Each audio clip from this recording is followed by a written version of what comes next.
Aprobado na ng Committee on Amendments, Revision and Codification of Laws ng Bangsamoro Parliament ang mga amendments sa Electoral Code ng rehiyon.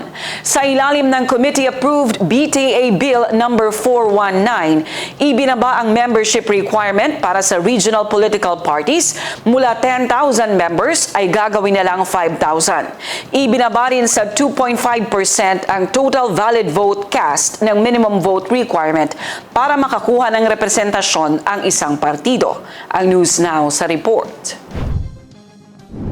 Aprobado na sa Committee on Amendments, Revision and Codification of Laws ng BTA ang BTA Bill No. 419 kung saan ibinaba ang membership requirement para sa regional political parties mula 10,000 members ay gagawin lang na 5,000. Dahil dito, ayon sa komite, mas may tsansa na ngayon ang mas maliliit at community-based groups na makapag-organize at makasali sa eleksyon.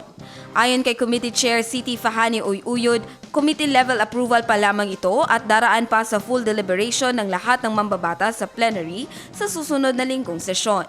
Kasama rin sa mga reforma ang requirement na mag-nominate ang mga partido na hindi bababa sa 30% of women nominees para masigurong may makabuluhan at hindi token lamang na partisipasyon ng kababaihan sa mga posisyon ng pamumuno.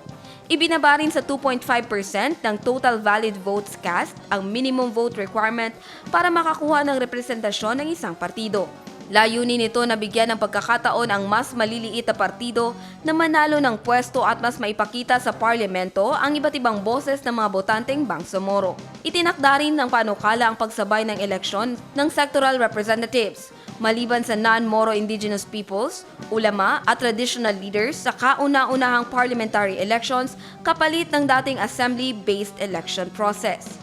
Bukod dito, naglalatag din ang panukala ng mas komprehensibong certification process para sa mga sectoral organizations at sectoral wings ng mga political parties. Jen Garcia, iMinds, Philippines.